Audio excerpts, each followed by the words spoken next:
First off, just obviously, you might want to build a house in San Antonio. You keep coming back, but just talk about the honor you're getting today, being a living legend from Emmitt Anderson. You know, it's always an honor when someone think highly of the things that you've been able to achieve in life, to try and honor you for your accomplishments, whether it's on the field or off the field. But to receive something from Emmitt Anderson, which is one of the top-notch organizations in terms of cancer research, it means a lot, because these are true heroes in the sense of saving folks' lives who are dealing with illnesses that in recent past have been a death sentence. And what Emmitt Anderson has done in terms of their leadership has created an opportunity for people to have longer life. And so, you know, living legend, well, that's all relative, you know, because the way I see it, there are a bunch of living legends that are working at Emmitt Anderson that are saving lives on a daily basis. Any kind of connection with cancer to your Yeah. There's a connection there with cancer. My sister Marcia, my older sister, was diagnosed with triple negative breast cancer about 5, 6 years ago, and so which is very scary, because no one else in my family has ever been diagnosed with cancer. She was the very first one that I know of. And so to watch her tackle cancer with the most positive attitude that you could possibly have, the outlook of life, to see her go through that, and to show this level of courage and strength that you rarely ever get a chance to see. And especially when you have someone that's truly facing adversity. We talk about adversity through sport.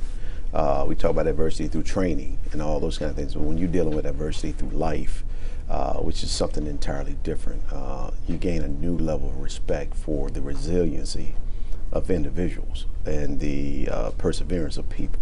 And so for me to witness my sister, you know, I've been told I was strong and all these kind of things. My level of strength just went down too compared to her level of strength. And so I was very, very enthusiastic about watching her go through it, because she encouraged me at the same time. And so I'm very proud of her. And so, you know, I'm just thankful to have her still, and knowing that Emmitt Anderson is coming up with solutions and things to help people. It's encouraging. It's encouraging. Does that make it hit even closer to home, what these people do? Oh, without a doubt, because it's been closer to home, because my wife of 15 years lost her mom in 92, 93 to breast cancer at the age of 50. And so a woman that I never had a chance to meet.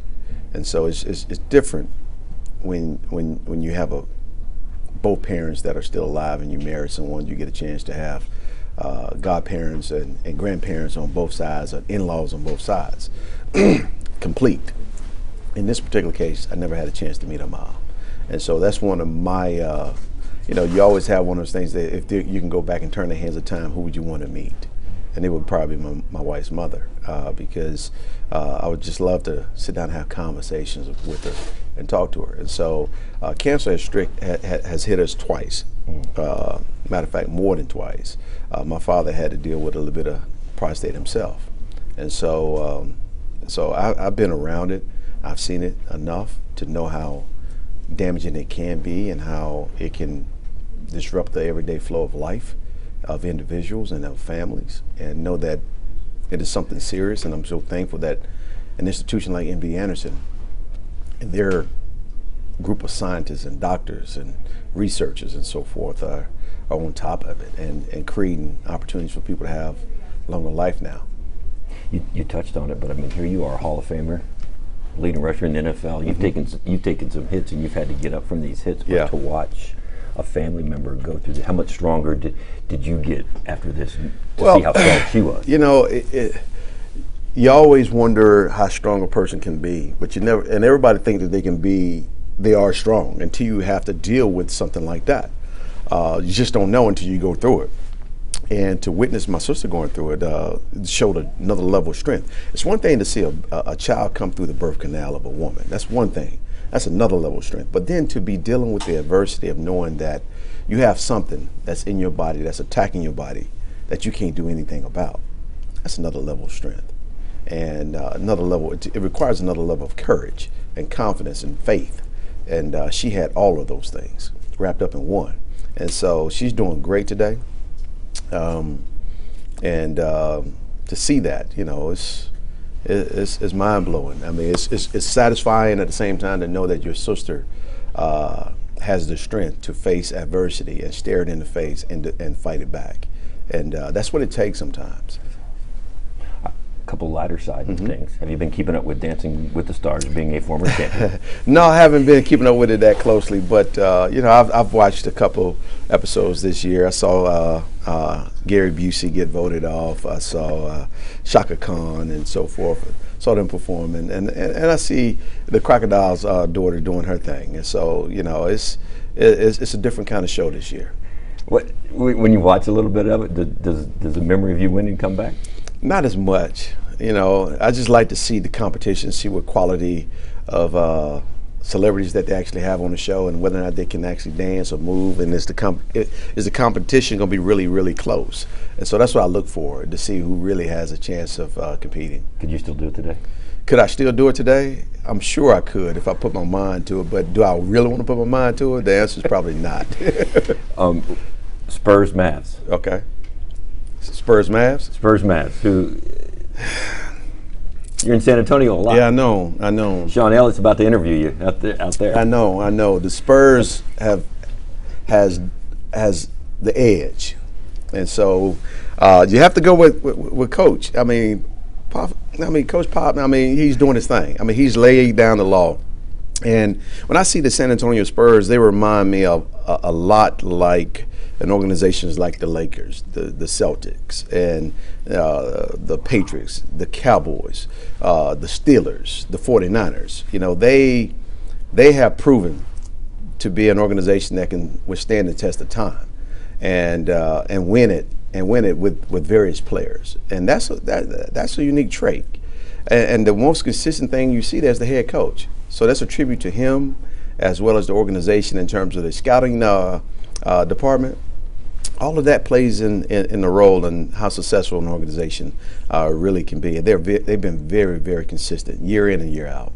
It'd be interesting to see how they transition without Duncan and Ginobili and Parker, because those guys are getting older. That's what everybody keeps saying. They are getting older, but yet they're like fine wine. They get better with time. So they're a great basketball team to watch. They really are, because you know what you're going to get.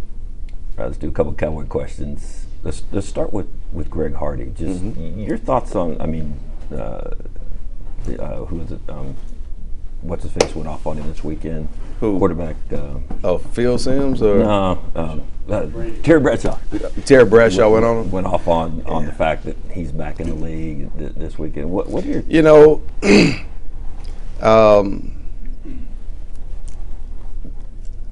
everybody is commenting on it, and at the end of the day, he was acquitted to some degree. But still, you're guilty by association, you're guilty by information. But the court system saw something different. And yes, the league took a necessary step, which was appropriate. And you hope that the young man learned something from it. Obviously, some comments are unnecessary. So, I mean, at the end of the day, I don't know all of the evidence, and I don't think anybody does, except for the lawyers who were dealing with the evidence, except for the people who were actually at the scene when the incident occurred. Those are the folks who truly knows what happened. And everyone else outside looking in is speculating on information that has been passed down through one person to the next, and we know how the information can get flawed once it get out. But the bottom line is this: no man should ever put his hand on a woman. Period. Bottom line. There's no tolerance for that. And when you have guns involved, those are different issues. And yet people still complain about guns, but yet they don't want to do nothing about guns.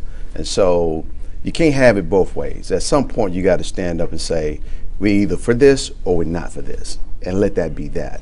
In the case of Greg Hardy and his comments and everything, I don't always agree with his comments at all. I think he's a tremendous player, but beyond that, as a person, he has a lot of room to grow, and he should focus on growing and focusing on playing football, and let his play speak for itself, and let his off the field actions simmer, because at the end of the day, you have one bite at the apple. thug thizzle, however you want to call it. It is unnecessary in a lot of areas. And so I think maturity is one of the things that I look for in a lot of athletes. And a lot of us have yet to mature. Even though we're playing a kid's game, but it does require a level of professionalism. And right now he has not shown it off the field in his conversation. But on the football field, he's doing what he needs to do. And his first week back, I was impressed with what he did with the Cowboys, and I think he will continue to perform like that. But there's no other need for us to comment on it, because he's going to put himself back into a corner again, and then at the end of the day, he's going to prove that he's not ready. Period. One on the field question: should the Cowboys make a quarterback change? Me personally, I think I've seen enough. I think it's time for something else to take place, to give ourselves a chance to be successful. I mean, there's only so much I can take, and there's only so much the fans can take. And so at the end of the day, we know we don't have Tony. We know we don't have Dez. So we have to figure out something, because we've been on this losing streak for the last 2 weeks, I think, maybe 3. And so it's not good. And so at the end of the day, a lot of that did not fall on Brandon in the first couple weeks, because our defense did not play well. But still, once you see a performance like we saw Sunday against the Patriots, I saw an opportunity for Jason Witten to catch a touchdown pass, and he went outside with the ball. It felt like it was kind of predetermined. And so I'm not sure if he's really going through all of his progressions in order to find open guys. Sometimes, I mean, you double covering the best guy on the football field. You don't have much help. So it falls on the running game. So let's feed it to Randall. Let's feed it to McFadden, and let's just go. Let's just go forward. Good. All right. Thank you, sir. Appreciate it. I saw on the Florida sideline the other day. That